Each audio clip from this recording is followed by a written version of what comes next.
안녕하세요. 모두가 취업하는 그날까지 취업에 대한 모든 정보를 전해드리는 모두의 채용 톡톡 한가인입니다.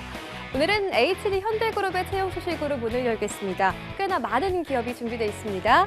한국조선해양, 현대중공업, 현대미포조선, 현대삼호중공업, 현대글로벌서비스, 현대일렉트릭 부문에 정규 직원을 모집하고 있습니다.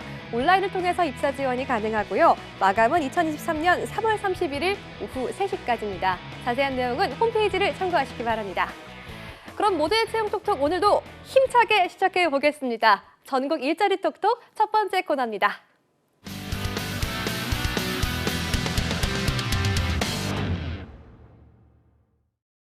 네, 전국 일자리 톡톡 오늘은 경기도 이천으로 먼저 가보겠습니다. 이천 고용복지플러스센터의 이태훈 주무관 연결합니다. 주무관님 안녕하세요.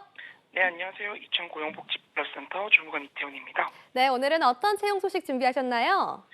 네, 첫 번째 소식은 주식회사 TS 엔지니어링입니다.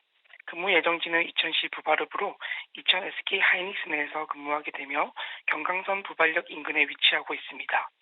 해당 기업은 전기, 전자 및 정밀기기 수리업으로 주로 반도체 장비 세정, 반도체 설비 및 시설 관리업을 전문적으로 담당하고 있습니다. 이번에 전자제품 제조기계 설치 정비원 3명을 모집하며 반도체 공정 장비 CM 업무를 맡는 것으로 반도체 생산 라인 내 공정 장비 분해, 조립, 세정을 담당하고 있습니다. 경력 및 자격 면허는 무관하며 학력은 고졸 이상 대졸 이하로 이공계열을 우대하고 있습니다. 근무 형태는 주간 근무와 교대 근무로 나누어지며 주간 근무일 경우 오전 8시 30분부터 오후 5시 30분까지 근무하게 되고 격주로 토요일 근무가 있습니다. 교대 근무일 경우 주 6일 근무로 근무 시간은 오전 7시부터 시작하여 8시간씩 4조 3교대 근무를 하고 있습니다. 급여는 주간 근무일 경우 연봉 3,400만 원, 교대 근무일 경우 연봉 3,600만 원입니다. 수도권과 경기권에서 운행되는 통근버스가 있고 기숙사가 있어 이천과 거리가 있는 지역도 워크넷 지원이 가능합니다. 접수 마감은 4월 22일까지로 지원을 희망하시는 분은 이력서와 자기소개서를 워크넷으로 접수해 주시면 됩니다.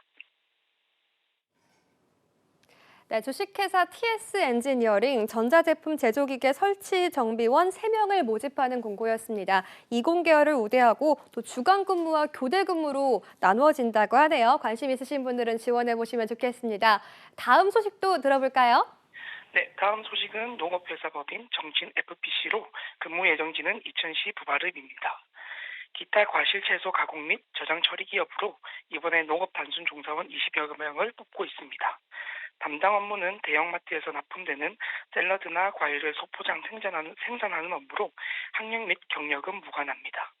근무 시간은 주 6일로 오전 9시부터 오후 6시까지이며 급여는 월 250만 원 이상으로 잔업 발생 시 잔업수당은 별도로 발생합니다. 또한 근무 시간과 급여는 협의가 가능합니다. 접수 마감은 채용 시까지로 지원을 희망하시는 분은 이력서와 자기소개서를 워크넷으로 접수해 주시면 됩니다. 좀 더 자세한 정보를 원하시는 분은 이천 고용센터 취업지원팀 031-644-3805, 3806번으로 문의해 주시기 바랍니다. 네, 정진 FPC 소포장 생산 업무였습니다. 네, 지금까지 이천 고용복지플러스센터의 이태훈 주무관과 함께했습니다. 주무관님 감사합니다. 예, 감사합니다. 이번에는 부산 경남 지역의 채용 소식 만나보겠습니다. 부산 고용복지플러스센터의 김정욱 주무관 연결합니다. 주무관님 안녕하세요. 네, 안녕하세요. 부산고용복지플러스센터의 김정욱 주무관입니다. 네, 오늘은 어떤 소식을 준비하셨나요? 처음 소개해드릴 곳은 부산 지역의 구인기업입니다. 부산 서구 암남동에 위치한 주식회사 동남인데요. 주식회사 동남은 수산물 도매, 원양어업 등 신선, 냉동 및 기타 수산물 도매 업체입니다. 주식회사 동남에서는 현재 총무 및 일반 사무원 1명을 모집하고 있습니다. 주요 업무는 일반 사무 지원 업무, 관세 및 세관 업무 등입니다. 근무 시간은 주 5일 오전 8시 30분부터 오후 5시 30분까지이며 연봉은 3,200만 원 이상 3,300만 원 이하로 협의 조정 가능합니다. 지원 자격은 학력은 4년제 대졸 이상이며 경력은 무관하나 컴퓨터 활용 능력 우수자 우대합니다. 직원 복리후생으로는 교육비 지원, 자녀 학자금 지원, 식사 제공 등이 있습니다. 현재 부산고용센터에서 채용대행 진행 중이며 접수 마감일은 3월 24일까지이므로 지원 의사가 있으신 분은 워크넷을 통해 확인해 보시기 바랍니다. 네, 주식회사 동남 교육비 지원과 자녀 학자금 지원, 식사 제공 등의 복리후생을 갖춘 기업이었습니다. 다음 소식도 만나볼까요? 다음으로 경남 지역 구인 소식 전해드리겠습니다. 경남 창원시 의창구에 위치한 한성기계공업사인데요. 한성기계공업사는 각종 산업기계 및 동력 전달 장치의 핵심 부품인 초정밀 기어류와 기어유 니트를 생산하는 정밀기어 가공업체입니다. 한성기계공업사에서는 현재 금속가공 검사원 1명을 모집하고 있습니다. 주요 업무는 기어 제품 검사 및 방산 제품 검사 등 품질 검사와 업체 품질 관련 대응 업무 등입니다. 지원 자격은 학력은 무관하나 2년 이상 경력이 필수이며 계측기 및 측정기 사용 가능자 우대합니다. 근무 시간은 주 5일 평일 오전 8시부터 오후 5시까지이며 연봉은 3,800만 원 이상입니다. 직원 복리후생으로는 기숙사, 차량 유지비와 경조사비, 식사 제공 등이 있습니다. 접수 마감일은 3월 24일까지이므로 지원 의사가 있으신 분은 워크넷을 통해 입사 지원해 보시기 바랍니다. 네, 한성기계공업사 금속가공검사원 1명을 모집하는 공고였습니다. 지금까지 부산 고용복지플러스 센터의 김정욱 주무관과 함께했습니다. 주무관님 감사합니다. 네, 감사합니다. 네, 지금까지 부산 알아봤고요. 앞으로는 전북 알아보겠습니다. 전주 고용복지플러스 센터의 박종광 주무관 연결돼 있습니다. 주무관님 안녕하세요. 안녕하세요. 전주 고용센터 박종광입니다. 네, 주무관님 오늘은 어떤 소식으로 만나볼까요? 예, 첫 번째 업체로는 주식회사 아시아입니다. 전라북도 완주군 완주 산단에 있으며 설치용 금속재 울타리 제조를 하는 기업입니다. 2021년 문화체육관광부 장관 표창, 2020년 내일챔 우수기업, 2018년 전북 스타기업으로 국내 최대 펜스 울타리 제조 기업입니다. 이번에 펜스 제조 생산직 3명을 모집하는데요.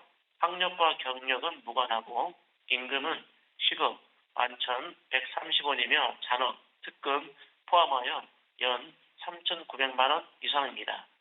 근무 형태는 주 5일 근무로 근무 시간은 오전 8시부터 오후 5시까지이며 업무량 증가 시 잔업 및 토요일 근무 가능합니다. 복리후생으로는 통근 차량 운행, 기숙사, 교통비, 가족수당, 명절 귀향비, 휴가비, 건강검진, 회사 내 카페테리아 등 있습니다.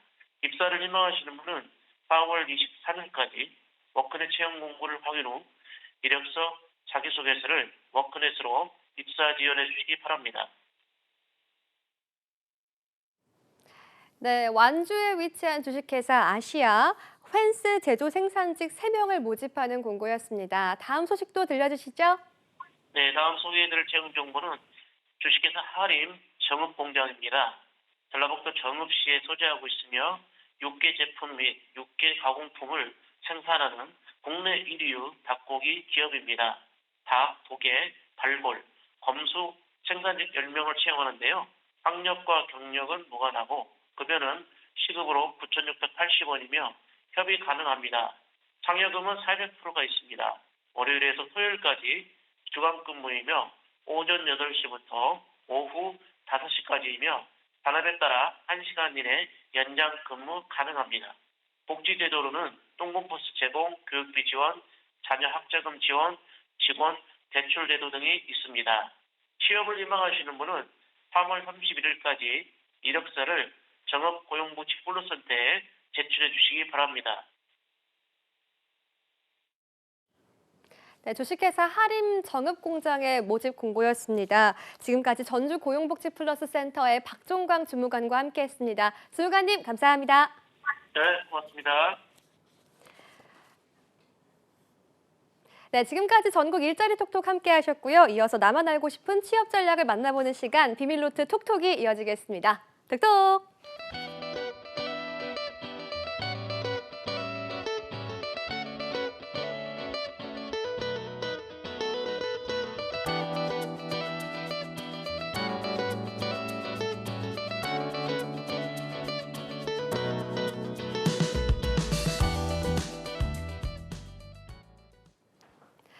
세상 모든 취업 이야기 비밀노트 톡톡. 오늘은 내일 코칭의 김태성 강사님과 함께합니다. 강사님 안녕하세요. 예, 반갑습니다. 반갑습니다. 예. 오늘 처음 뵙는데요. 예. 또 오늘 긴박한 채용 소식을 준비하셨다고 들었습니다. 어떤 예. 소식인가요? 삼성그룹, 많이들 관심 가지고 있는 삼성그룹에 대해서 함께 알아보도록 하겠습니다. 지금 네. 올해 상반기 신규 채용 계획들이 좀 어두워요. 전경련에서 발표한 거 보면 500대 기업 중에서 55%가 채용할 계획이 없거나 채용을 안 할 것이다라고 발표한 상황에서 삼성그룹의 공채 드디어 떴습니다. 그래서 삼성그룹에 대해서 함께 알아보도록 하겠습니다. 와, 삼성그룹이라고 하니까 좀 예. 이제 기대도 되고 어떤 예. 게 나올까 좀 긴장도 되는데 삼성그룹 채용은 어떻게 진행이 되는지 전형과 특징, 모집 분야가 궁금해집니다. 예, 우선 모집 회사가 19개 회사에서 모집을 하고 있고요. 19개요? 예, 정말 19개. 많네요. 예. 근데 지난번보다는 하나 줄긴 했어요. 그렇지만 여전히 많습니다. 그래서 주로 이제 미래 먹거리라고 할 수 있는 디지털이나 바이오 쪽에서 좀 많이 뽑을 것으로 예상이 되고요. 디지털 쪽이라고 보면 삼성전자, 예. 삼성 디스플레이, 삼성전기, 그리고 삼성 SDI, SDS 여기서 뽑고 있고요. 와. 바이오라고 하면 삼성 바이오로직스, 그리고 삼성 바이오 에피스 이쪽에서 뽑고 있고, 그다음에 삼성물산, 삼성 엔지니어링, 삼성중공업, 그리고 금융 쪽에서는 삼성생명, 삼성화재, 삼성증권, 삼성자산운용, 그리고 기타 호텔신라, 제일기획, S1, 삼성웰스토리, 삼성전자 판매 이런 19개 회사에서 채용을 진행을 할 것이고요. 와, 정말 아. 듣기만 해도 굵직굵직한데요? 예, 많죠. 네, 예, 정말 써보세요. 많이 들어본 기업. 예. 저도 지원을 하라고 하시는 거. 제가 도와드릴게요. 아, 정말요? 예. 든든합니다. 예. 네. 그래서 이게 아까 급박하다 그랬잖아요. 예. 채용 절차가 이제 처음에 서류를 접수를 해야 되는데 서류 접수가 이게 3월 8일에 채용 공고가 났고요. 좀 네. 늦게 났어요, 예전보다. 아. 마음 졸이고 있었어요. 왜 날 때가 됐는데 왜 이렇게 안 나지? 졸이고 있었는데 3월 8일에 났고요. 기간을 좀 짧게 줬어요. 그래서 15일 수요일 저녁 5시에 오후 5시에 마감을 합니다. 그래서 시간 별로 없는데 어떡하지? 라고 네. 생각할 거예요. 우리에게 막판 뒤집기가 있잖아요. 네. 막판 이 방송 보고 조금만 다듬으면 훨씬 더 가능성을 높일 수 있을 거라고 생각합니다. 와. 그래서 지원서 접수가 끝나고 나서 직무 적합성 평가라는 이름을 얘기하고 있는데 그게 결국은 서류 심사입니다. 네. 서류 심사가 끝나고 직무 적성 검사, GSAT이라고 불리는 이것이 4월 중으로 온라인 테스트가 진행될 예정이고요. 면접은 5월 중으로 매년 그랬었습니다. 하루에 원데이 면접을 진행을 했었습니다. 그렇게 진행될 예정이에요. 아니, 당장 내일 마감이라고 하니까 자소서를 얼른 마무리를 지어야 될 것 같은 그런 예. 느낌이 든데요. 자소서의 특징도 궁금하고 대응 전략을 어떻게 가져가야 할지도 궁금합니다. 좀 알려주세요. 예, 자소서가 매년 똑같아요. 질문이. 그래서 여기 이제 유혹에 빠질 수 있어요. 예, 어떤 유혹인가요? 합격했던 사람의 자소서를 그대로 가져와서 쓰면은 합격할 것처럼 생각을 합니다. 네. 절대 안 됩니다. 합격 자소서라는 건 없습니다. 똑같이 써도 누군가에게는 플러스, 누군가에게는 마이너스를 줄 거예요. 네. 사람에 따라서 다릅니다. 그렇기 때문에 그 유혹에 빠지지 말고요. 예. 질문은 똑같습니다. 특징. 그리고 구성을 보면 예전하고 똑같은데 앞부분에 에세이 전에 기본 질문을 먼저 합니다. 당신의 네. 취미가 무엇입니까? 특기가 무엇입니까?를 40자를 쓰도록 하고요. 네. 그다음에 존경 인물이 누구죠? 10자 쓰도록 하고 존경하는 이유는 뭐예요? 이거 40자 쓰도록 합니다. 네. 그리고 나서 이제 뒤에 3개 내지 4개의 에세이를 쓰도록 하는데요. 이게 우리가 일반적으로 알고 있는 자소서와 비슷한 형식이에요. 그룹 공통 질문이 3개가 주어집니다. 네. 그리고 어떤 데는 3개로 끝나기도 하고 어떤 데는 질문이 하나 더 있기도 합니다. 질문 하나 더 있는 것은 기업별 직무별로 좀 다른데요. 주로 한 전체 중에서 한 30% 정도는 질문 4번이 있습니다. 에세이 4번. 이거는 보통 직무 관련된 전문성이 중요한 데는 그걸 묻고 있고요. 어떤 데는 창의성이 중요한 데는 그거 위주로 묻고 있고 어떤 데는 협업, 팀워크가 중요한 데는 그것을 위주로 묻고 있고 이렇게 됩니다. 다 다르네요. 예, 다릅니다. 이거를 어떻게 작성해야 되는가에 대해서 먼저 말씀을 드리면 이렇게 생각해야 돼요. 첫 번째, 왜 이 질문을 하지? 라는 것을 분명히 알아야 돼요. 학생들이 글짓기를 잘하면 합격할 것처럼 생각을 하는데요. 우선 왜 이 질문을 했을까를 먼저 알고 거기에 대한 대응을 해야지만 합격을 할 수 있다 생각을 하고요. 그 다음에 이제 왜 질문할까? 다음에는 어떤 소재를 사용할까라는 것에 대해서 생각하고 대응하면서 좋고요. 그리고 소재 배치를 하고 작성을 하는 겁니다. 그러니까 작성부터 하는 사람들이 있는데 요 순서대로 따라주면 좋겠는데요. 왜를 먼저 생각하라. 라는 것에 대해서 조금만 더 자세히 말씀드리면요. 기업은요, 이거예요.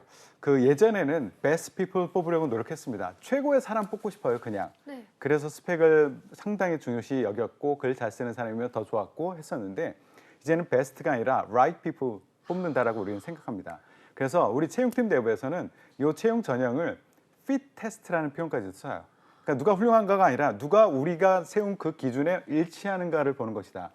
그렇다면 보세요. 예전에는 나라는 사람을 중심으로 나의 강점은 이것이야 라는 것을 글로 잘 엮어서 쓰면은 합격할 수도 있었어. 근데 fit이라는 것, right이라는 것은 어떤 대상이 없으면은 쓸 수 없는 용어잖아요. 네. 그러니까 대상을 생각하지 않고 나라는 그 축만 가지고 나를 어필하면은 합격할 수가 없어요. 그래서 왜 질문하는가? 이 사람들은 이 글을 통해서 무엇을 보려고 하는가? 이 축부터 세워놓고 네. 이 축에 내가 이렇게 일치한다는 것을 보여줘야지만 합격이다. 이렇게 접근을 하셔야 돼요. 그래서 이 축을 먼저 알아내자. 이 축은 평가표라는 게 기업에서는 반드시 있거든요. 그냥 예전에 글을 읽고서 이 친구 필력 있네, 괜찮네, 합격 이렇게도 했었어요. 근데 지금 그렇게 하지 않고 정확하게 평가표를 옆에다 딱 갖다 놓고 이 글을 보면서 여기 일치하냐? 맞는지 안 맞는지 이렇게 보고 있는 거예요. 그래서 평가표라는 것을 분명히 알아둬야 되는데요.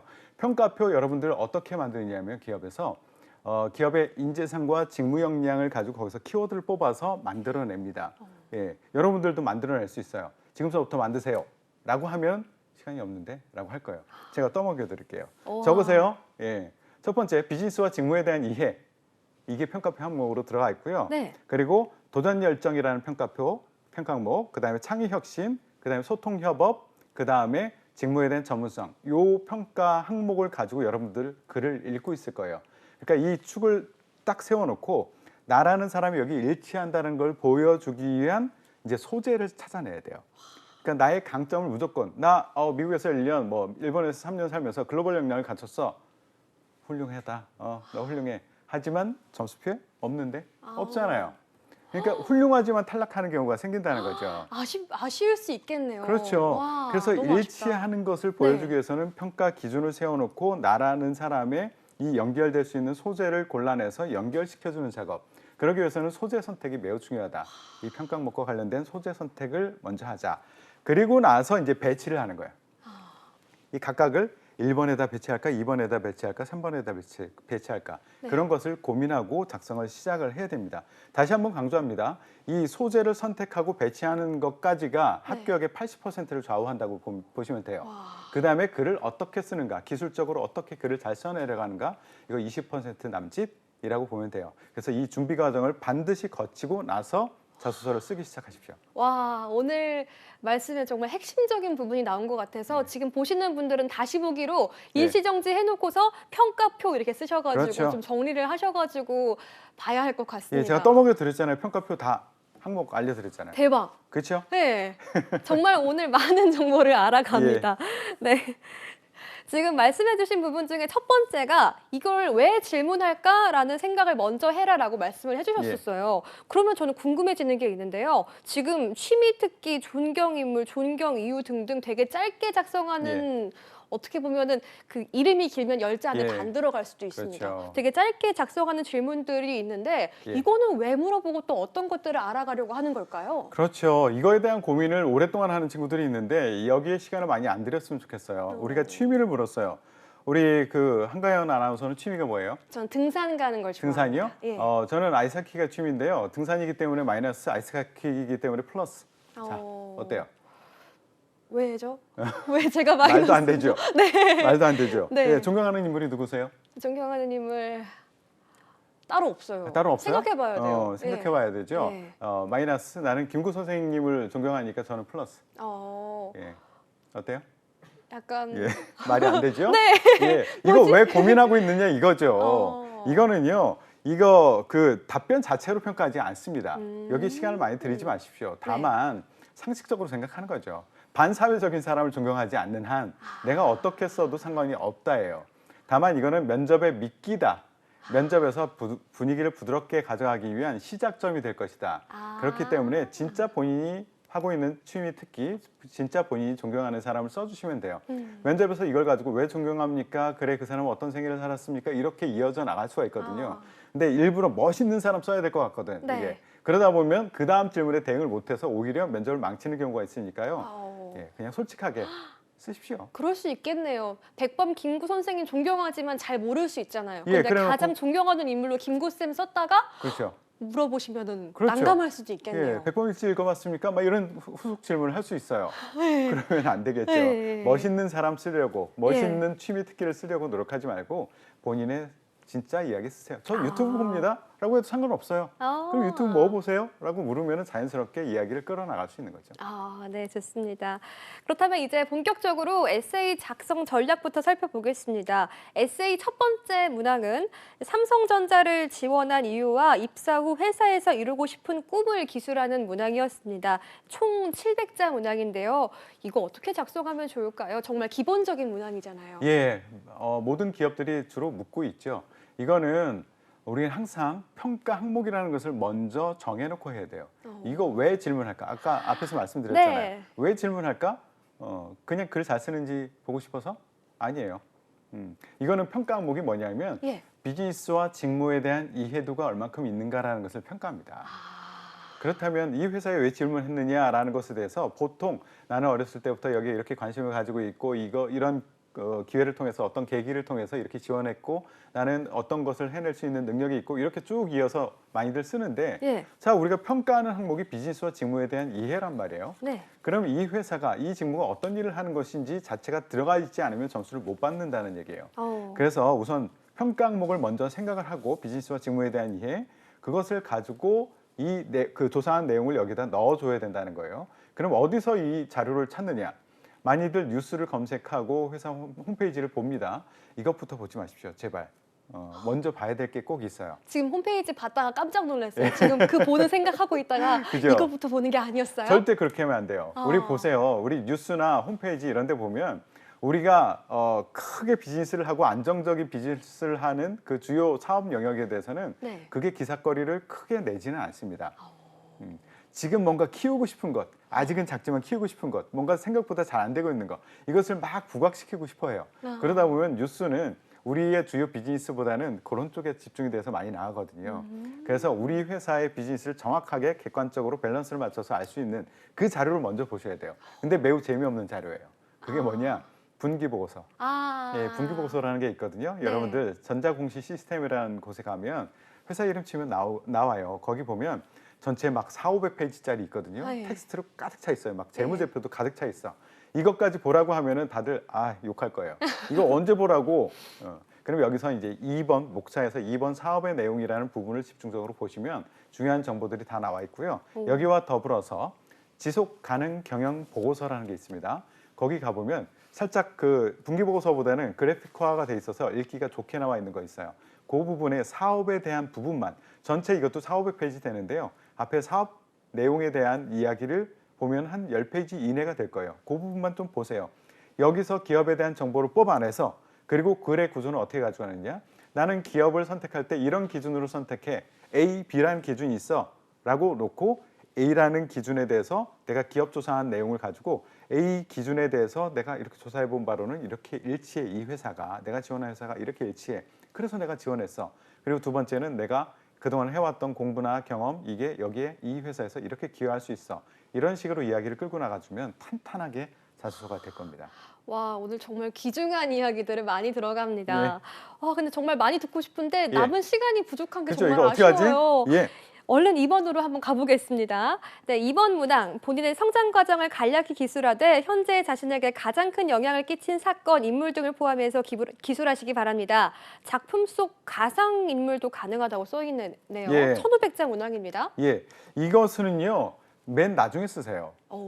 왜냐하면 예. 이거 평가 항목이 무엇일까라고 항상 생각을 먼저 하라 그랬잖아요. 네. 이거 평가 항목 일단은 모릅니다. 특정할 수가 없어요. 그렇기 때문에 다른 항목들을 다 쓰고 나서 아까 제가 평가 항목이라고 얘기했던 그것 중에서 아직 사용하지 못한 것 네. 그것을 여기다가 넣는 거예요. 그렇게 해야지 골고루 점수를 받을 수 있어요. 그래서 이건 나중에 써라. 그리고 평가 항목 중에서 그 소재 개발해 놨던 것 중에서 다른 항목에서 쓰지 못했던 걸 여기다가 왕창 집어넣어라 라고 말씀을 드리고요. 예. 여기 주의할 것 몇 개를 알려드릴게요. 시간이 없기 때문에. 이거는 대학 입학 이전의 이야기로 시작을 하십시오. 성장 과정을 물으라고 했는데 제가 인턴을 했을 때 말이에요. 이렇게 시작하는 친구 있어요. 그럼 우리는 평가하는 사람 입장에서 아이고 이거 하나 써가지고 여기 복붙해가지고 그냥 집어넣구만 이렇게 생각을 할 거예요. 네. 그리고 또 하나는 우리가 지원자의 자체, 그 인생 자체를 궁금해하지 않습니다. 다시 한번 강조합니다. 여러분들 평가 항목 중심으로 이야기를 펼쳐나가줘야 되고요. 어릴 적 사건, 대학 입학 전의 사건으로 시작해서 이런 계기가 있었어. 이것으로 인해서 어떤 변화가 있었어. 무엇을 크게 느껴서 이런 변화가 있었어. 나의 가치관에 이런 영향을 미쳤기 때문에 그것이 바탕이 되어서 대학에서 팀 프로젝트 할 때 아니면 인턴 할 때도 그런 나의 성향이 이어져서 이런 성과를 만들어냈어. 이렇게 끌고 가는 것이 좋아요. 네, 감사합니다. 전략적인 선택이 중요할 것 같습니다. 마지막에 꼭 작성하시고요. 세 번째 문항도 살펴보겠습니다. 최근 사회 이슈 중 중요하다고 생각되는 한 가지를 선택하고 이에 관해 자신의 견해를 기술해 주시기 바랍니다. 라는 문항이었습니다. 천자 문항이네요. 예, 주의할 점부터 말씀드릴게요. 이거 신념과 관련된 이야기를 쓰지 않았으면 좋겠다라는 생각이 들어요. 이슈에 대해서 물으려면 네. 신념이란 무엇이냐? 보통 정치적이나 종교적인 것. 이것은 누군가가 정말 100% 올바른 말을 하더라도 내가 싫으면 싫은 경우가 많아요. 이거는 사람이 평가하기 때문에 어쩔 수 없어요. 그래서 우리가 리스크를 짊어지지 말자라는 네. 말씀을 드리고요. 또 하나는 정답만을 쓰려고 하는 생각을 해요. 내가 이게 학교 시험 보듯이 정답을 쓰면 좋은 점수를 받을 것이다라고 생각을 하는데 정답이 아니라 본인의 생각이 분명히 들어가야 돼요. 그래서 사회적 이슈라고 하면 보통 우리가 생각할 수 있는 것이 기술적인 어떤 변화, 사회적인 변화, 어떤 제도적인 변화 이런 것들을 축을 놓고 어떤 변화들이 있는가를 한번 리스트업을 쫙 해놓으세요. 그리고 나서 내가 이것을 면접에서 추가 질문을 받았을 때 얼만큼 그 이후의 썰을 충분히 풀어나갈 수 있겠는가 이것을 가지고 정하시면 좋은데요. 그 소재를 정하시면 좋은데요. 시간이 없네요. 제가 팁을 알려드릴게요. 와. 우리 그동안 해왔던 취업톡톡 제가 4주간에 거쳐서 예. 이런 이슈들에 대해서 아주 면밀하게 다뤄줬어요. 그거 보세요. 거기 정답이 다 있다. 그중에서 골라서 쓰시면 좋을 것 같아요. 네. 취업 톡톡을 참고하셔서 깊이 있는 공부를 좀 더 진행을 하시면은 예. 이후 면접도 수월하게 진행될 수 있을 것 같습니다. 예, 여기서 한 가지만 더 얘기해. 몇 분까지 할 수 있어요? 지금 다 끝났죠? 네, 예, 빠르게. 그러면 이 이슈와 비즈니스하고 나중에 연결시키는 작업을 한 번만 더 해보십시오. 우리 비즈니스에 영향을 줄 수 있는 이슈. 이것을 선택해야지 나중에 할 얘기가 많아질 겁니다. 네, 감사합니다. 지금까지 내일 코칭의 김태성 강사님과 함께했습니다. 고맙습니다. 네, 고맙습니다. 네, 모두의 채용 톡톡 오늘 준비한 소식은 여기까지입니다. 저는 내일 이 시간에 다시 찾아뵙겠습니다. 여러분 안녕히 계세요. 톡톡.